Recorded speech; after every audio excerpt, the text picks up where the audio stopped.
And we've just found when you're so passionate about something, you share your passion, you're going to find other people who love it. They're so afraid of missing out on opportunities by picking something less tiny. Suddenly all the color in the room turned to black and white. So I'm looking at the room and it's black and white, and I felt these cold chills and I thought I was having a stroke or a seizure.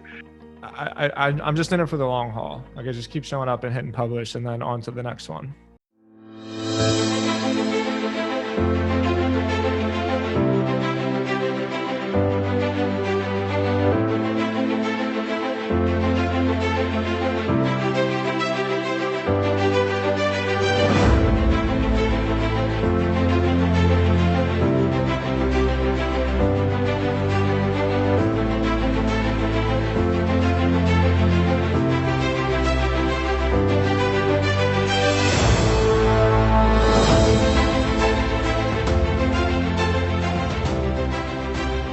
Ladies and gentlemen, boys and girls, thank you very much. Deeply appreciate the time taken off for this.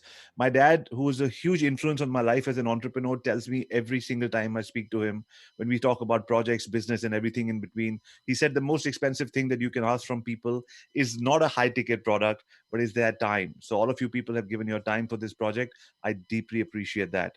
How we're going to start is there's something called the hero introduction that we tell all our audiences about. A hero introduction is the shortest way to connect with other people.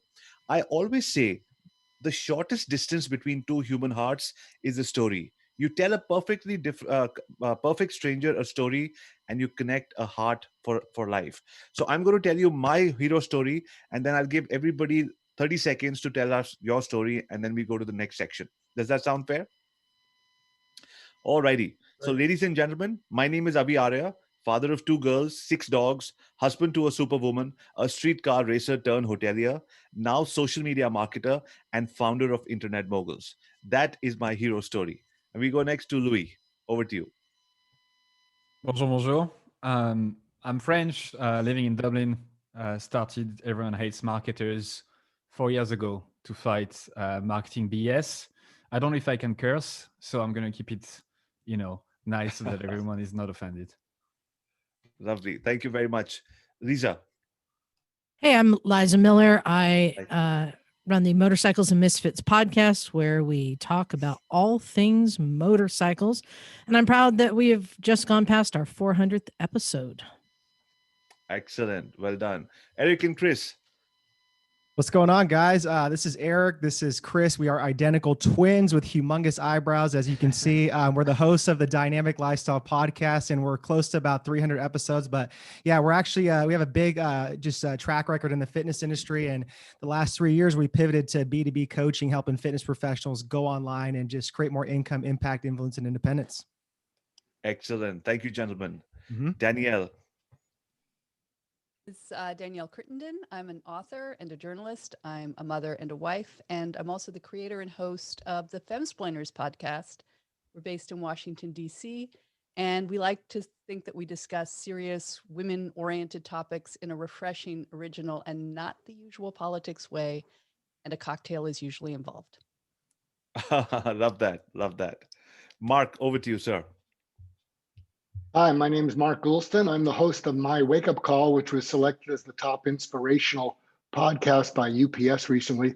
And we speak to people about what's the most important thing to them in life that they think will be the most important thing when they die, and all the wake up calls that led them there. Wow. Absolutely love that. Thank you so much. Kimberly. Hi, my name is Kimberly. I live in London. I'm a food photographer, Instagram expert, and my podcast is called Eat, Capture, Share. It's a podcast for food bloggers who want to reach their ideal customer through Instagram and beyond. Eat, Capture, Share. I love that. Thank you very much. Kunal. Over to you, my friend. I've lived a motorsport life all life long, and the podcast is just an extension of that life. I used to be a single-seater racer, so I'm interested in knowing more about Avi's streetcar racing stories at some point.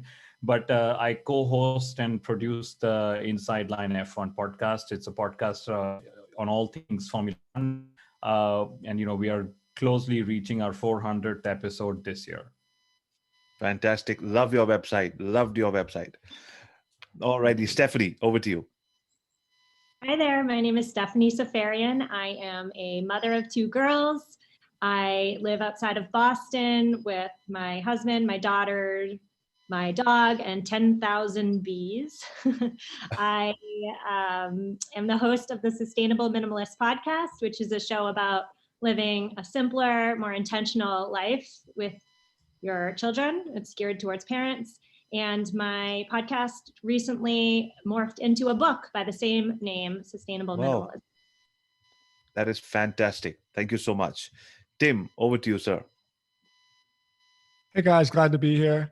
I guess the place to start is with a website I started about 10 years ago called sobernation.com. It's a big media site that helps people that are struggling with drug and alcohol addiction. And that turned into a pretty big community. And that's how I kind of learned about creating content online.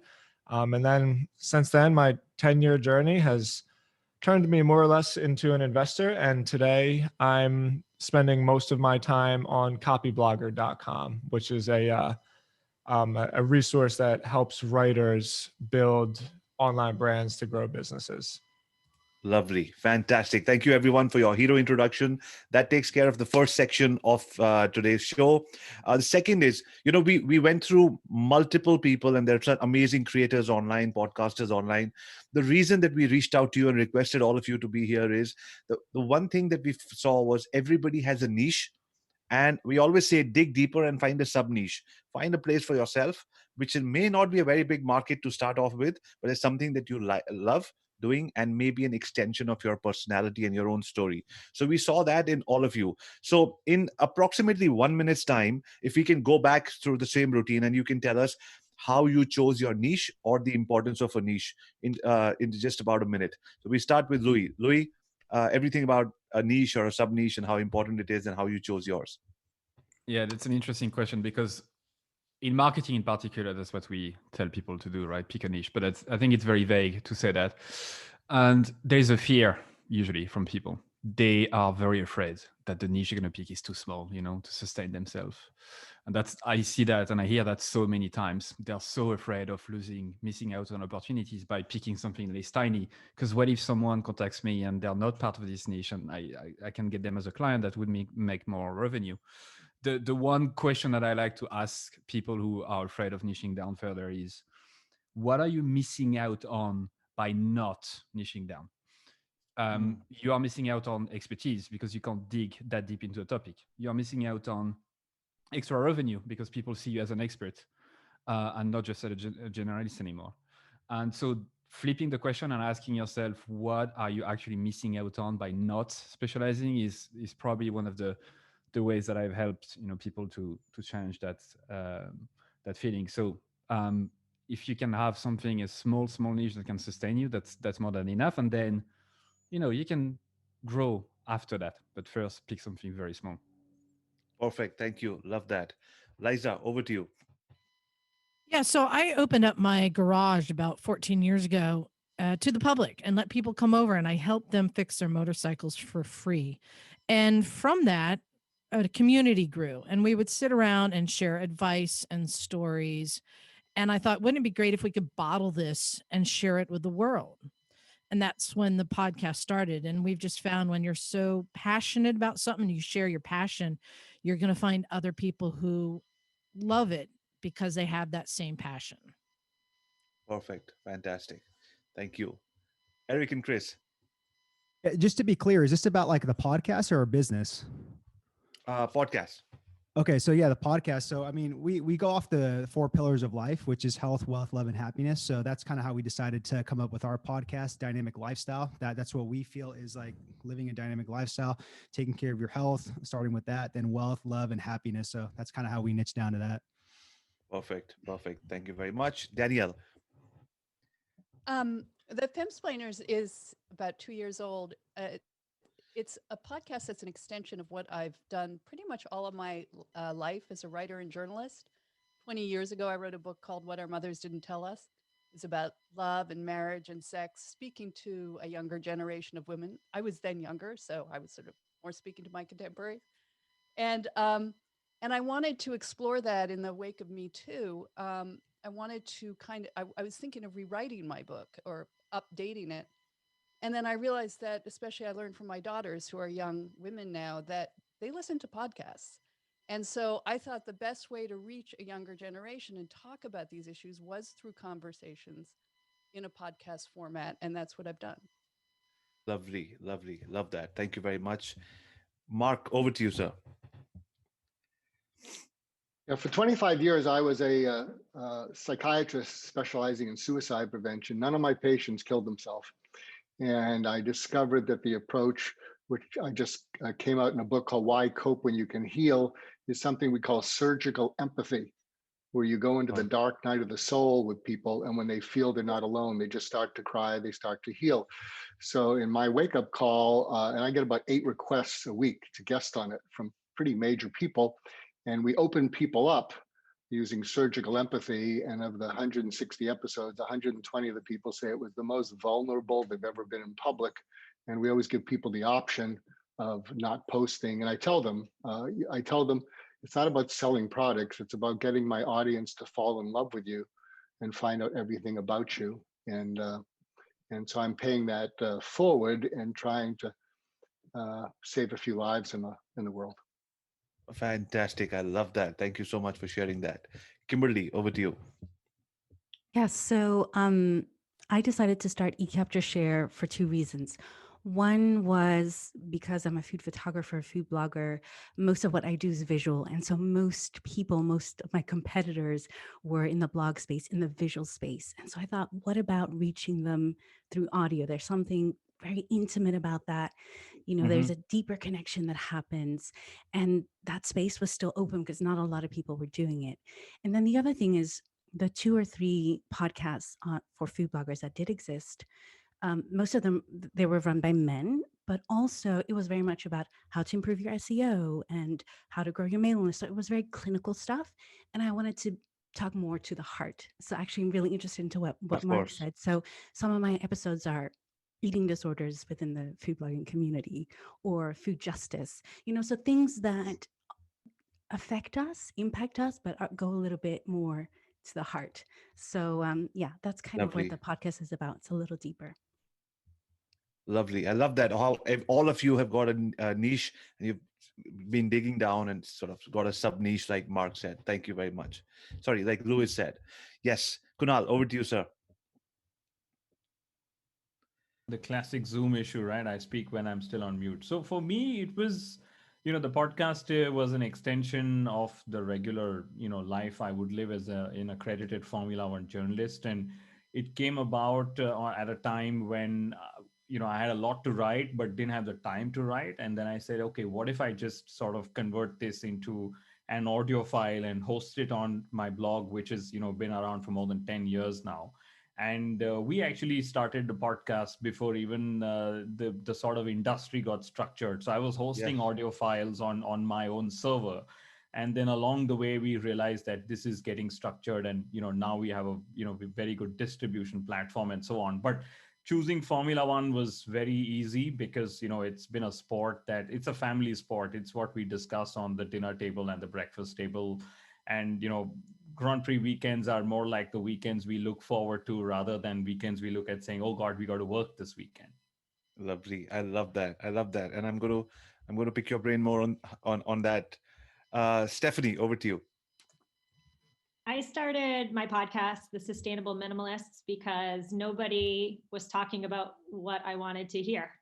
At the end of the day, there are a lot of minimalist podcasts, people talking about simplifying, decluttering, but I was really interested in decluttering without throwing all your perfectly good stuff in the trash can. And I was interested in simplifying my life in a way that also simplified and reduced my impact on the planet. And nobody was talking about eco-minimalism. And so I just one night thought, well, if nobody else is, why not me? And my podcast originally started as me documenting my successes and failures as I sought to live a simpler, more minimalist, but also more eco-friendly existence. And I didn't know it at the time. I didn't know I was niching within a niche. I just was talking about something that really, really mattered to me. Fantastic. Thank you very much. Tim. Great. I think when I started Sober Nation, it was a little out of necessity almost. I was just kind of blogging and I didn't necessarily realize that I was doing, quote, content marketing. But what I discovered is that the healthcare industry as a whole is very online SEO savvy, but what they were missing, and this was all accidental, I kind of stumbled across this. What they were missing was just the stories of like commonality. And so I sort of accidentally discovered that if you give people an open platform to just share their stories, then they can more or less grow the brand for you, because like everybody loves to talk about themselves, right? And then Sure. there was the fellowship of it that grew. And so then from then, I still own that website and I still work on it all the time. But that was also a way for me to understand copywriting and the written word and just how powerful of a medium that is. And I basically learned all of my skills by reading Copyblogger every day. And so then it was a real dream come true for me 10 years later to more or less be able to acquire a partnership in that. Oh, wow. Yeah. So in a way, that's also like a sub niche, because it's not just content marketing. It's like highly, highly specified on the written word. And that's been my journey. That's fantastic. That's fantastic. Love the way that all of you people told us about your niche. You know what? We work with about 800 entrepreneurs every Thursday on a call, and we've been doing this for 2 years. Even today, the biggest question, if I say, what is the one thing that in the last 2 years you're still iffy about? Most of the people are like, can we talk about the niche again? And, am I doing the right thing? And there are sub niche. So thank you very much for clarifying that for all of us. We'll go to the next section where, again, within a minute, if you can tell us, how do you stay consistent? Some people, for me, I'm not, my discipline is every Friday, I'll do all my content, video, audio, and everything, send it to the office, they edit it, and I'm all over the place. Some people like to do it every single morning, every afternoon. Some people, so everybody's got their own way of being consistent in the macro, in the long run. So we'll start with Louis. People who want to start a podcast or starting a podcast, what is your sort of advice to them on how you stay consistent and how people can stay consistent? Yeah, what worked for me from the start is doing some sort of social contract, with people. When you put something out and you say, "Hey, I'm going to post something every Tuesday," and it's a weekly podcast, it's not only you then who's in the loop, right? People are starting to expect it, and if you don't do it, then what's the point? So you have to do it.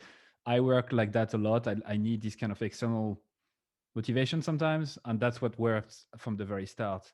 And I didn't stop because I knew I had to keep going. So even when I'm tired and all of that, I have to ship. And the other thing is people internally, like I haven't. My brother actually edits my audio for me, and so he has to work. He has to earn his living, and so I have to ship something every week. That's fantastic. So make a public announcement of your commitment, and that allows you to stay on track. Perfect. Love that, Liza. So consistency is not something I've actually strived for. My podcast, Motorcycles and Misfits. The Misfits is myself and a group of friends. And I'm sitting in a studio right now which is mic'd up for 12 people. We normally sit down with a large group of people and it becomes a conversation. And I find that the listeners feel like they're in the room with us and are a part of the conversation. That's the only consistency, is people feel like they're included and a part of this group and community. Got it. Lovely. Thank you very much. Gentlemen, Eric and Chris.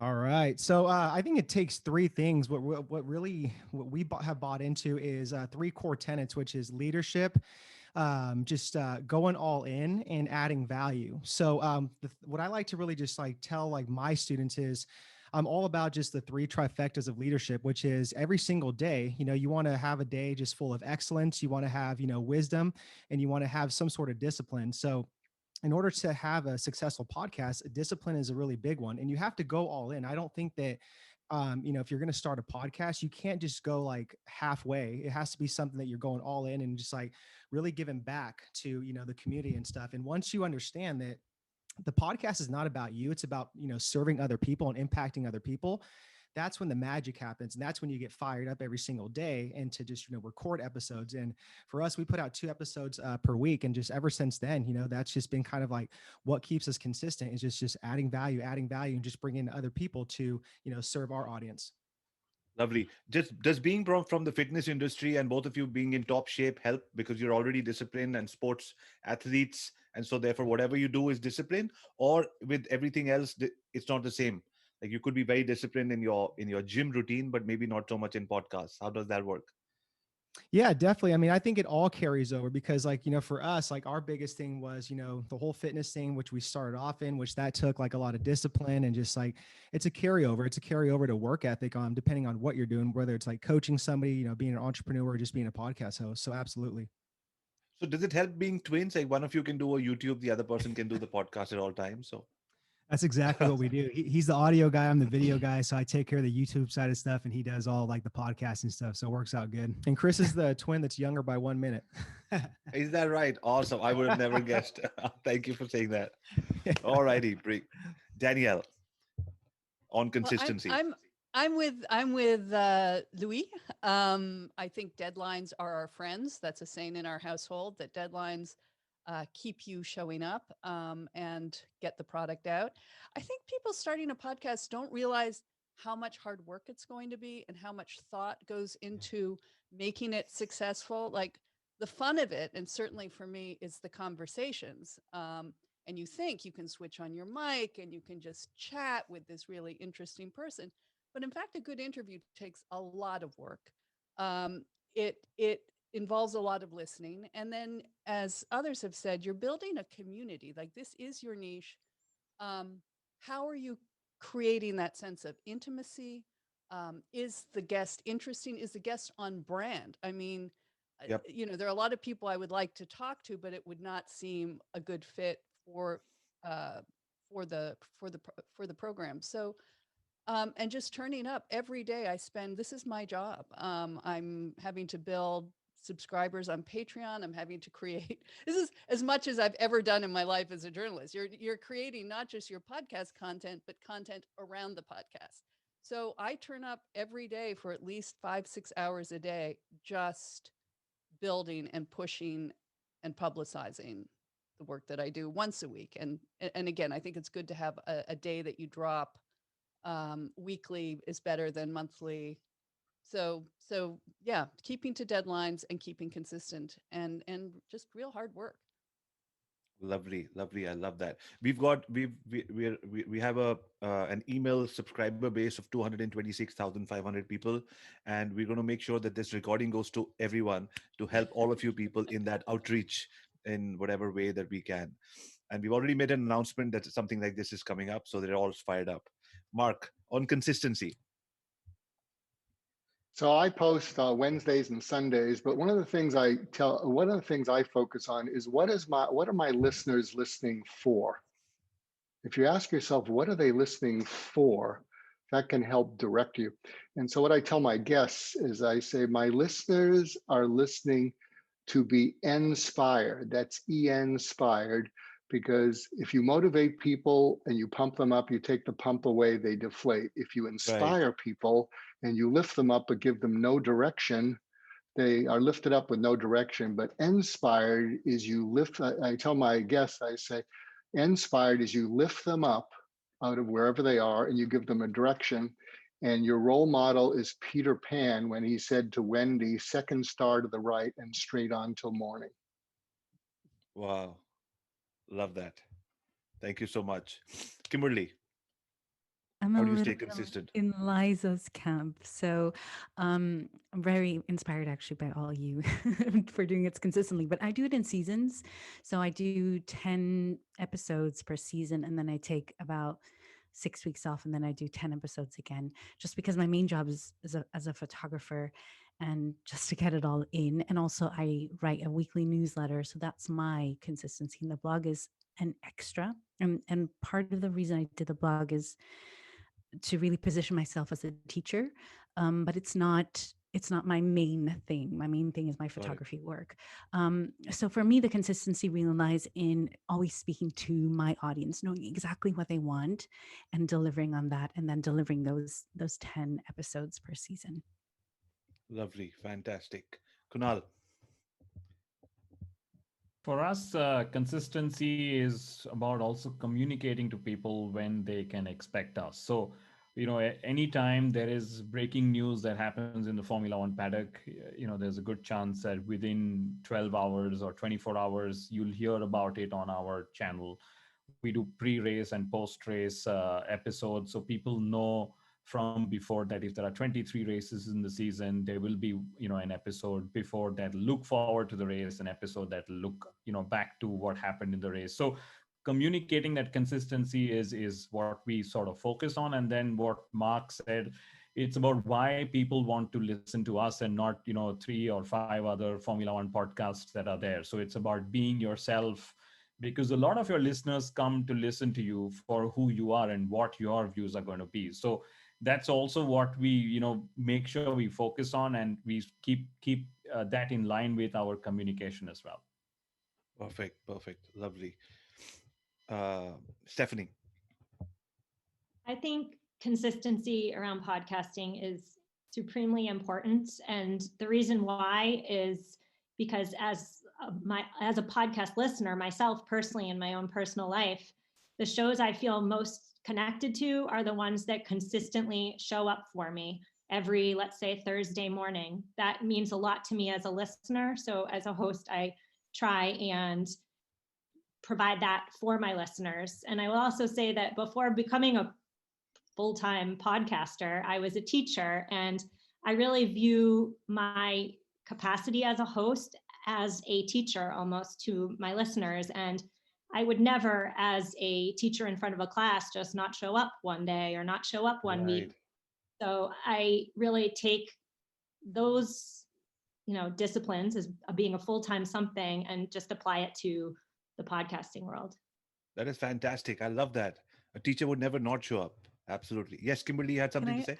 Yes, Please. because I agree with all of you, but also I do think there's burnout, and burnout is real. And sometimes having these really rigid rules, if it works for you, great. But I also find sometimes it stops people from actually starting their podcast. Like I have to do it like the same way with blogging. I have to blog twice a week or else.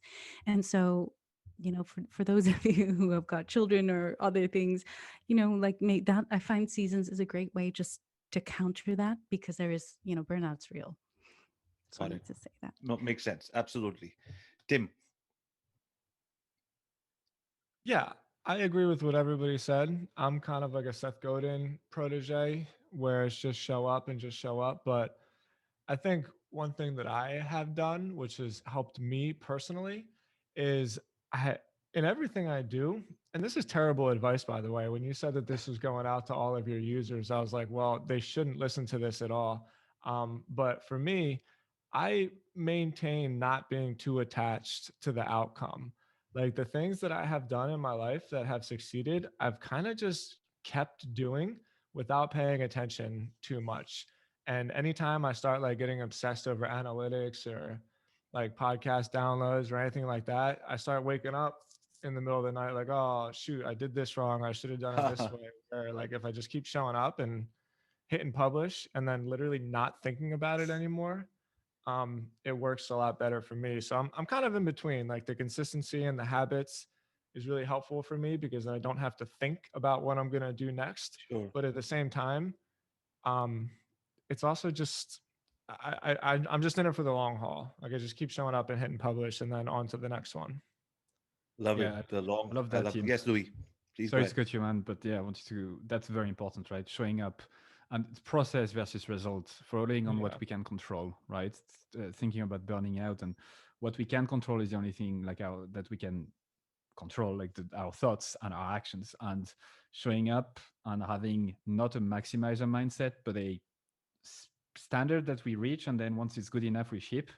Really helped me in the past from burning out in particular, because I could overthink and never ship, and that would actually play with my head. Not having a maximizer mind shift. I like a mindset. I like that.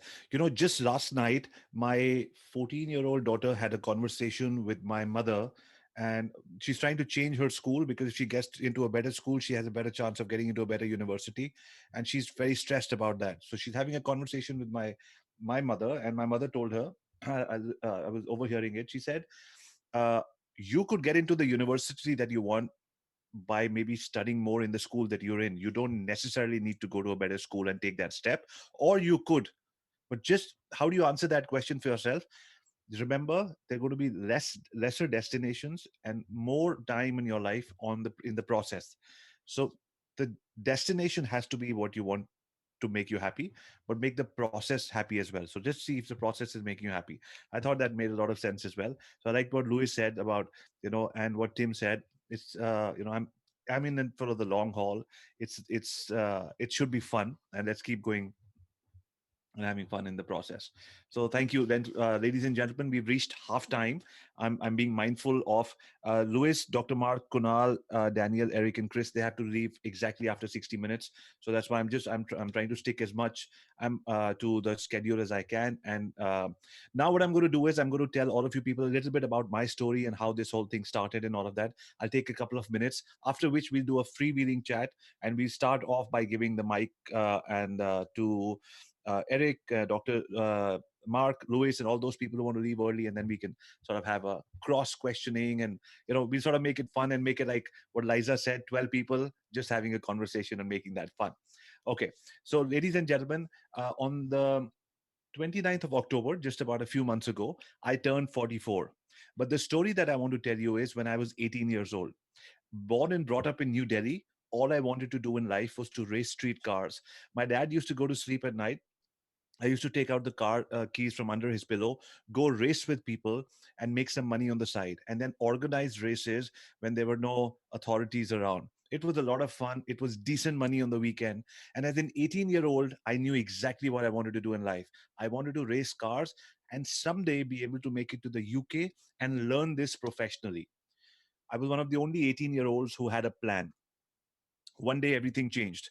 I remember my dad calling me to his office. His office was the other side of town. It was one of the first time I'd been there. I went in and it seemed like yesterday. There was a red carpet on a wooden floor, and there was the smell of incense. He had just finished his prayers, and there were these two landline phones off the hook. These two phones which are coming out of with wires coming out of the walls. They were off the hook. My dad's phones were never off the hook. I knew there was a serious conversation happening. He sat me down and he said, "Son, I'm going to make this as short as possible. I've lost a lot of money in my business. We have to sell the house. We have to sell the cars, and we have to move to another neighborhood. You may be in the same school, same university, but I can't send you overseas. And yes, tomorrow morning, start working with me. We have to rebuild everything from the ground up. If you choose not to, you cannot stay in the same house." In 5 minutes, he completely changed my life. I obviously stormed out of the room. In true Hindi Bollywood movie style, my mom was waiting outside. I had a nice few hours conversation with her. But now, when I think back, I think better sense prevailed, because the very next morning, I found myself behind the reception of my dad's 27-room motel. I learned housekeeping, I learned how to take care of a restaurant, but I also learned that my dad is doing a fantastic job of running the place. Where do I, as an 18-year-old, find my place under the sun? While I'm working every day, unhappy, 12, 14 hours a day, uh, there's an international tourist who walks in and pays us in Dutch guilders, Holland, the currency of Holland pre-euro. I convert the Dutch guilders, and it turned out to be double Indian rupees. And I'm thinking to myself, what if I'm able to convert all 27 rooms into international tourists, double the revenue, double the income, and become a star in my dad's eyes? And maybe then I can go overseas and get back to my dream. Yes, finally, I had a path back into thinking what I could do. But late in the 90s, how does a small company in India, a small 27-room motel, connect with people overseas?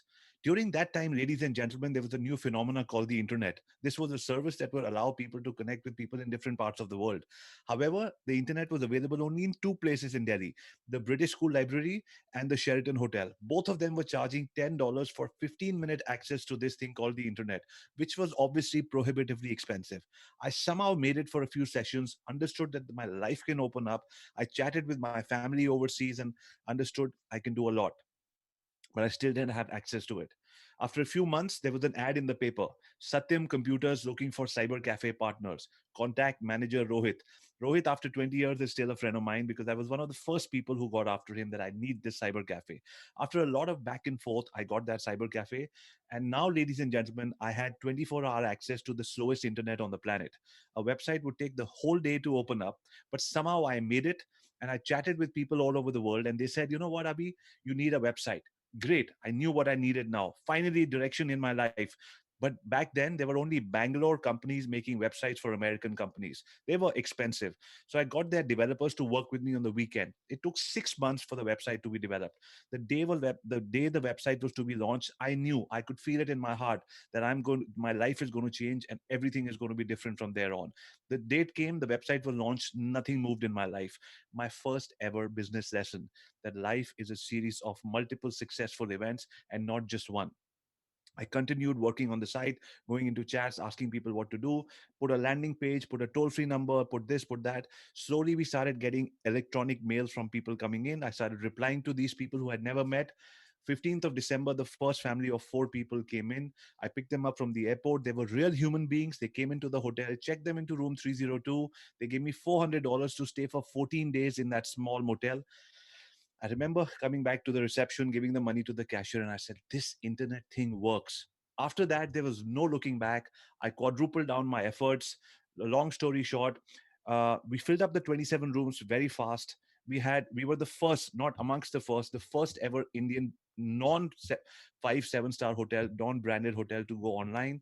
Completely changed the way that we do our business. We had so much business coming in. We bought the next door small motel, which was 20 rooms. Another 2 years, another one, 25 rooms. Another 2 years, another. So next 5 years, we bought 4 more small hotels. Completely changed our life, our lifestyle. And now I'm having strategy discussions with the gentleman who wanted to throw me out of the house. So I'm feeling like a star. In the 5 to 6 years, internet completely changed my life. That was chapter 1 of my story. Chapter 2, I started a travel website, lots of affiliates, did really well. By now, we're in 2006, 2007. Expedia, TripAdvisor, Facebook, Google, all these companies come to India, and they heard about me in the paper here and there, and they said, "Would you like to?" Their aim was to make the internet for small businesses. So they said, "Would you like to speak about your journey?" As you people can see in the last 5 minutes, if I get an opportunity to speak, it's difficult for me to stop. I took that opportunity and I started speaking on stages all over. When I told people their story, they said, "We need you to work. Can you do this for us?" And I said, I'm not an agency. But after lots of requests in 2009, I started a company called Internet Moguls. Riding high on the confidence of my past 2 successes, the only thing I could do was to say, name it Internet Moguls. I named it Internet Moguls, started working with people, and started a company with 4 people, completely bootstrapped, no funding, nothing from anywhere. And after 11 years, we grew from 4 to 225 people, working with 700 clients in 9 countries. Great thing happened. God was kind, lots of support from everyone. When I started speaking on stage, then I got speaking opportunities from people in different parts of the world. And I would go and introduce myself. I said, this last 5 minute story that I've told you, I can say it in 5 seconds. People didn't believe me. I said, here it goes. My name is Avi Arya, father of 2 girls, 6 dogs, husband to a superwoman, a streetcar racer turned hotelier, now social media marketer and founder of Internet Moguls. There, I told you my entire 5 minute story in 5 seconds. But the difference was, in the short story, I have my 2 girls, my wife, and my dogs. I didn't have time for them. I was always running around. So I completely changed the way I work, and I started doing more videos, more interviews, everything on Zoom, and that started giving me more time. I've reclaimed 3 hours a day, 15 hours a week, 60 a month, 720 a year. I travel less and I'm happier, and I'm now running this company with 2 of my daughters as co-founders in the Internet Moguls project. And then COVID happened. We did 75 webinars in 75 days. It was one of the biggest push for us as personal brands. We reached out to everyone. The girls interviewed Gary Vee, Grant Cardone, Pat Flynn, Stu McLaren, everybody that they wanted to. And so this is now a family project. So I just wanted to introduce my story in the middle and say thank you to all of you people for being part of this journey. It means a lot to us and our family. Now, moving on, I know Kunal has to leave. Thank you, sir. Thank you. I know Kunal has to leave. So Kunal, before you leave, to all the listeners and all your colleagues over here, on as an internet mogul, as somebody who uses the internet to talk about your passion and then make money in the process. Can you tell us something about monetization? It's the toughest part, which is monetization. Okay. So if anyone's listening and wants to start a podcast to make money, I would recommend that please realign your goals. You should start a podcast to have fun.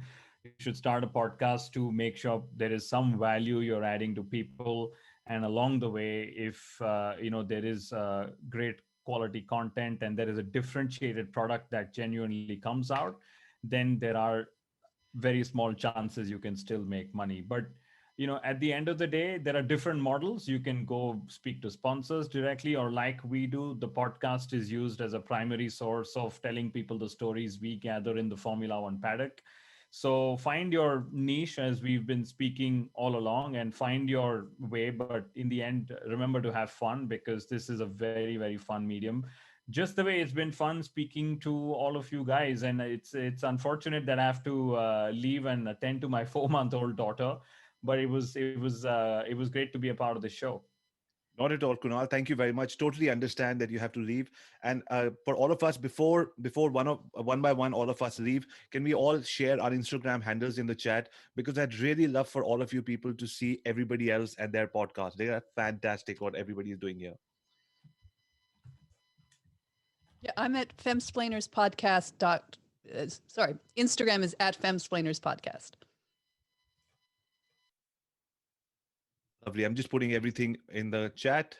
Oh. Yes, we'll go to Danielle. Danielle, I understand you have to leave. So please go ahead. Tell us anything about monetization or the future of podcasts or the future of your podcast or anything in between. Well, I agree that it's very hard to make money at podcasts. When we started 2 years ago, so 2018, it seems hard to believe, but there wasn't seemingly the glut of podcasts that there seems now, that everybody now has a podcast. So we work with a network that brings in sponsored ads, and we have a Patreon page where we have subscribers. So we managed to make a small profit, not right. A lot, but we do pay, once we factor in all our these are things you don't think about when you want to start a podcast. Even just minimally, you have hosting fees, right. You need to buy proper equipment. And then, but that's going back to about the daily work, that if you want to make money at it, you do have to really push, often provide this alternative content. As for your subscribers, that we do a bonus episode for them every month, where they get to ask the questions of our guests, and people like that. We do a newsletter as well, and I'm going to start looking into providing more content. We just started up with Substack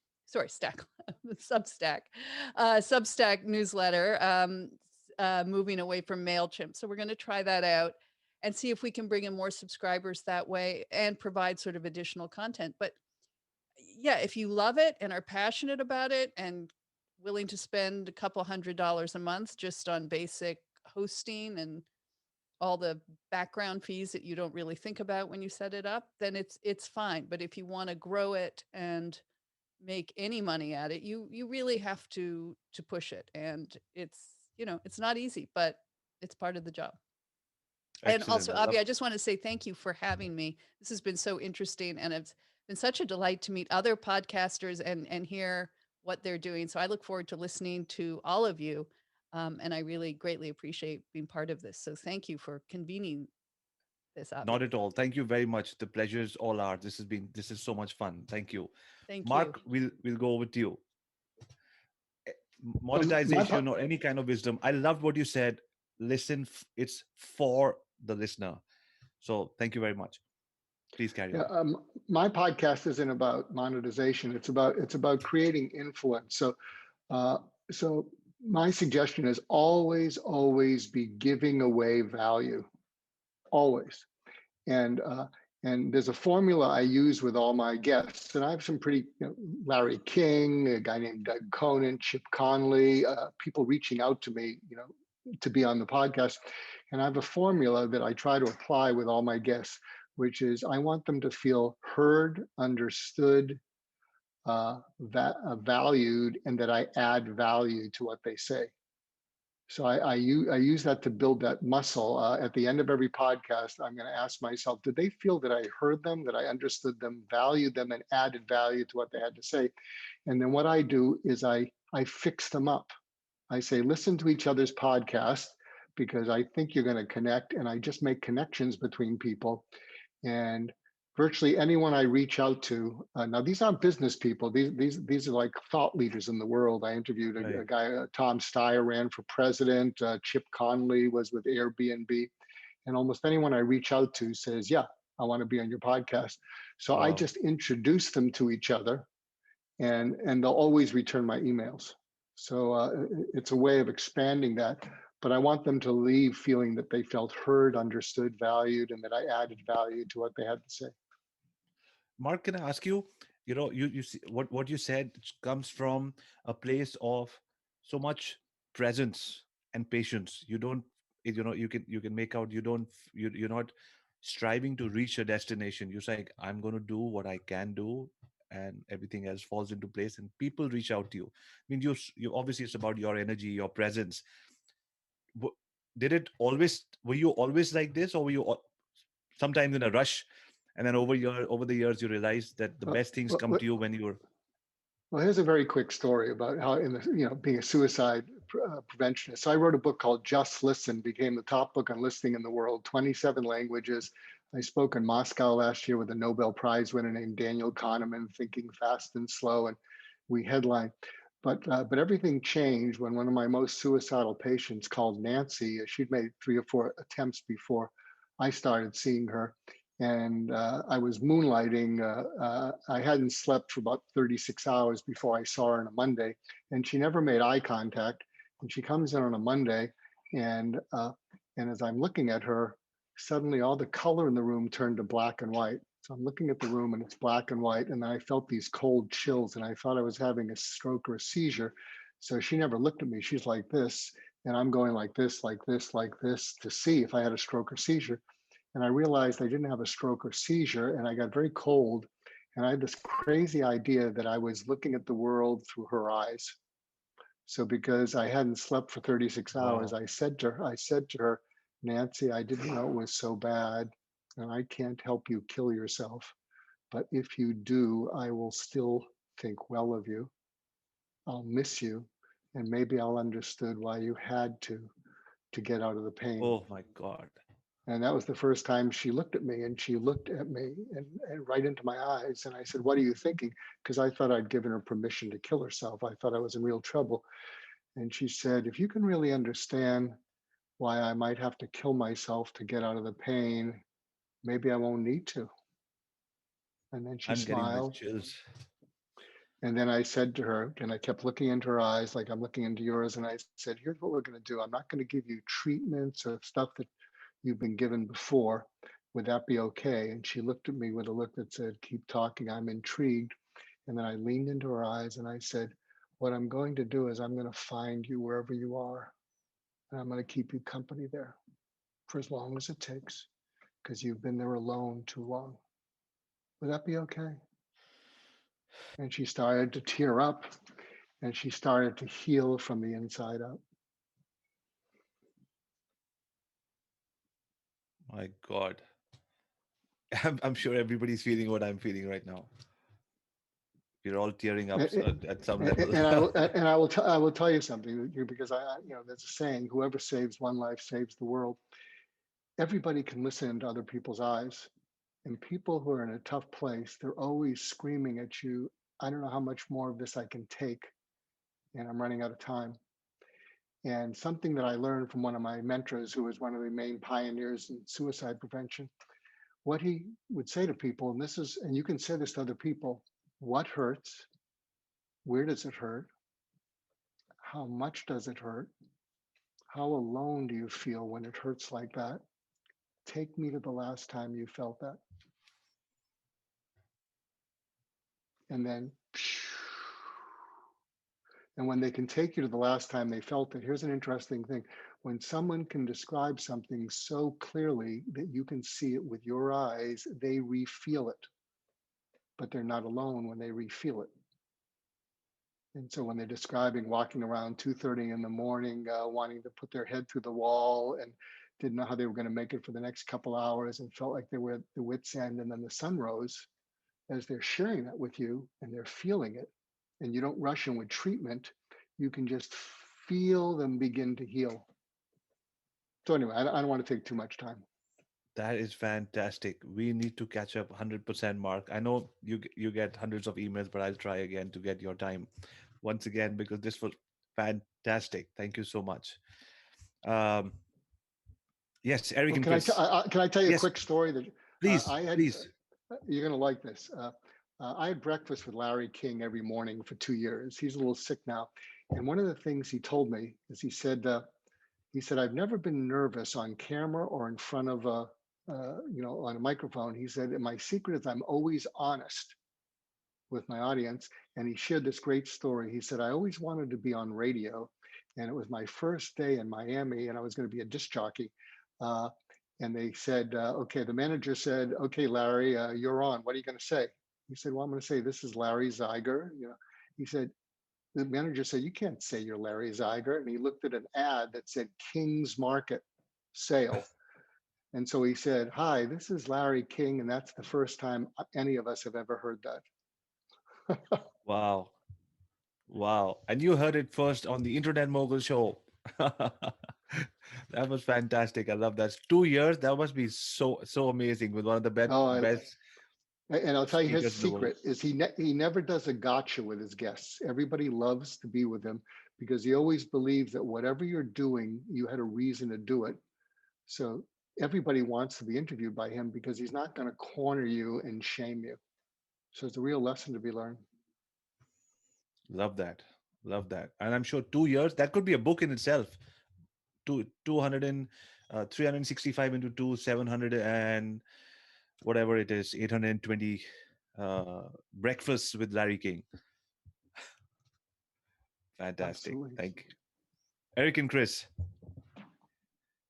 Yeah, so we really love pushing our audience to take action. So what we'll do is like throughout the episode, we'll do a commercial ad like in the very middle of it and even in the beginning and the end. We're pretty aggressive about it, but we want our audience to take action, for the value that they're getting throughout the entire show. So I believe you can provide value and you can actually monetize it as well too. I don't think it's mutually exclusive. So what we do, for example, is we'll use like an SMS type of marketing platform. So we'll say, hey, text this phone number and text the word coach. And that takes them through a drip campaign that starts a conversation with them about how we can help them out further in their coaching business. Or you push them to a squeeze page by giving them the landing page URL, make it very short, or a Facebook group. So those are all three places that you could push them to: a Facebook group, an email list, or an SMS list. And this way you can warm them up and nurture them all throughout like your campaign. You know what I mean? So this way, you're not going to get a transaction right away, but you can start conversations with them. You can build an email list, an SMS list, a Facebook group, and later down the road, 60, 90 days,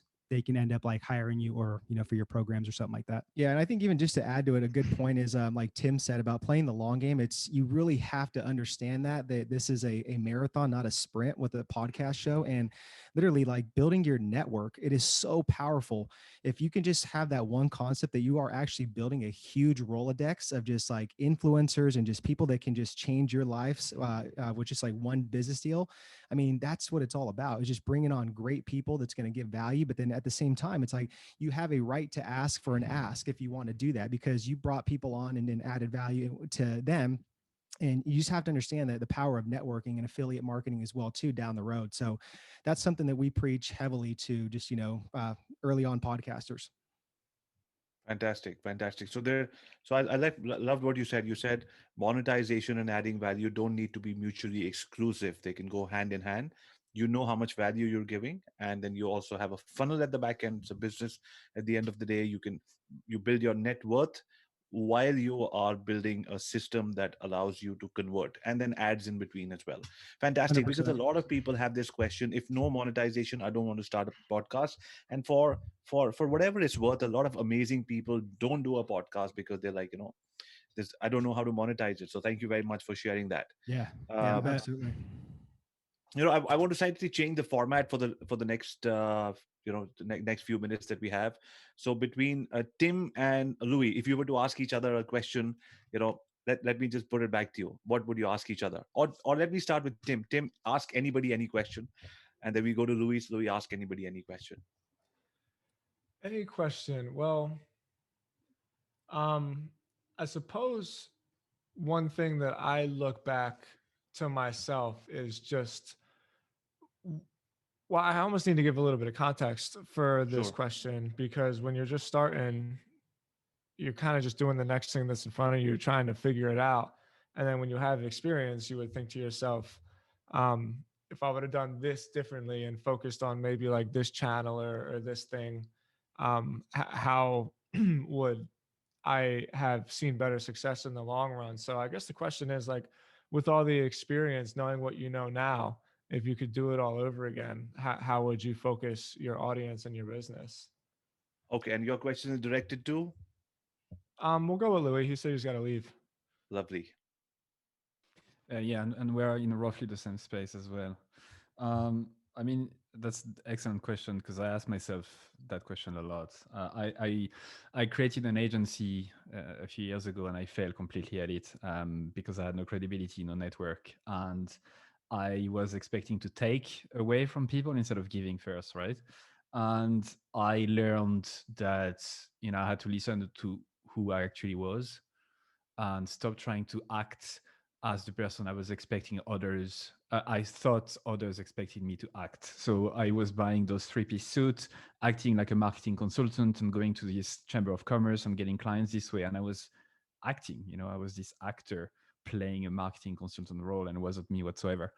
So I'd say if I had to start all over again, I would just, it sounds very cliche, but I think when you're not yourself and when you don't do things that feel like you, after a while it drains on you and you start to recognize it, and it's very subtle. So if I had to do it all over again, I would absolutely listen to my gut from the start. Stop asking for too much feedback from people who haven't been there, and just ship stuff. Lovely. And Louis, I had a question for you. I love the title of your show. It's just so amazing, and it's just calling out everybody on that bullshit, and it's important and all of that. Tell me, do you, when you're going just in reverse of what everybody's doing, everybody's saying do this and do that, you're like, there's a lot of bullshit, I'm going to call you out on that. Does some, there are a lot of youngsters, a lot of kids getting into podcasting and all of that. Does a format like this have to be something that you have to I mean, what's the fine line between respecting the guest and actually tearing them apart?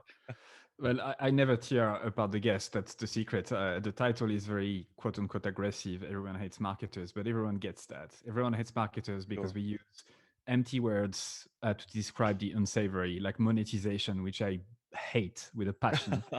Right. Monetization is the worst, one of the worst verb we can use, and worst noun, because it implies this very passive way of making money out of people. That's not the way it works. So you make money as a byproduct of helping people, solving their problems, their pains, making sure that you get them to the next step. You don't extract it passively. I just hate that. Passive income is another word that is absolutely nonsense. So no, I actually get a chance to talk to people whom I admire, and I ask them the question I really want to ask them. I don't have a script. I only have one question at the start, and then it just questions that I ask. I don't tear them apart whatsoever. It's very respectful. But people coming to the show know that they have to be themselves, or else if I start feeling like bullshitty if they answers, use the word monetization or passive income, they've had it. I'm gonna have to say it, because that's who I am, and I've learned that take it or leave it. If you don't like it, that's fine. You don't have to listen to what I have to say. But if you do, then, I love that. I love that. Perfect. And Louis, in the middle of the, as we go ahead, you need to, whenever you need to leave, I totally respect that. Thank you very much, guys. Can we all say a big thank you and bye bye to Louis? Alrighty, I'm going to now shift the conversation between Lisa, Stephanie, and Kimberly and Tim. So we have 5 of us now for the bid. Is that a motorcycle jacket you're wearing? No, okay. It's not. Because I've got a lot of motorcycle jackets and I've never ridden a motorcycle in my life. So it's just I like those jackets. But, when it comes down to your passion, and a lot of people are like, what? There's a time to follow your passion. And after that, you get into school, college, university, and get serious, forget your passion and everything. Is it can your passion and your profession be the same, or it's difficult and you have to always fight to keep it the same?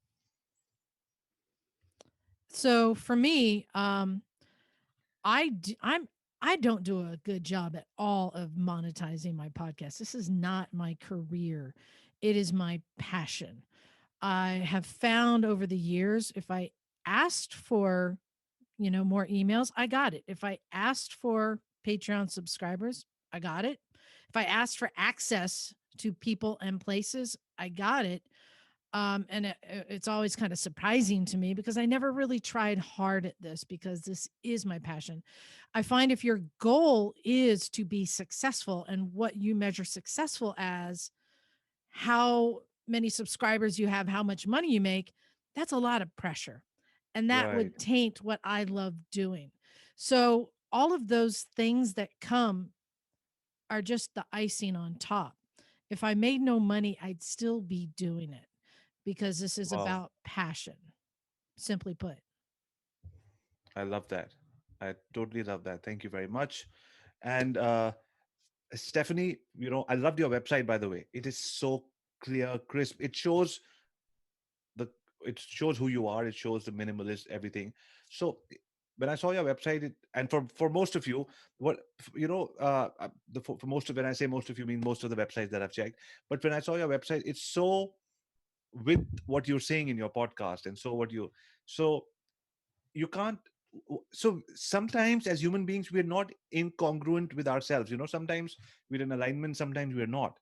So I see your website, the way you talk, the background that you have, everything is in line with who you are. But sometimes in life, we do go off alignment. Do you feel that in a podcast sometime when you're talking to people, say, maybe I'm not a minimalist, maybe I bought 3 iPhone, I don't know.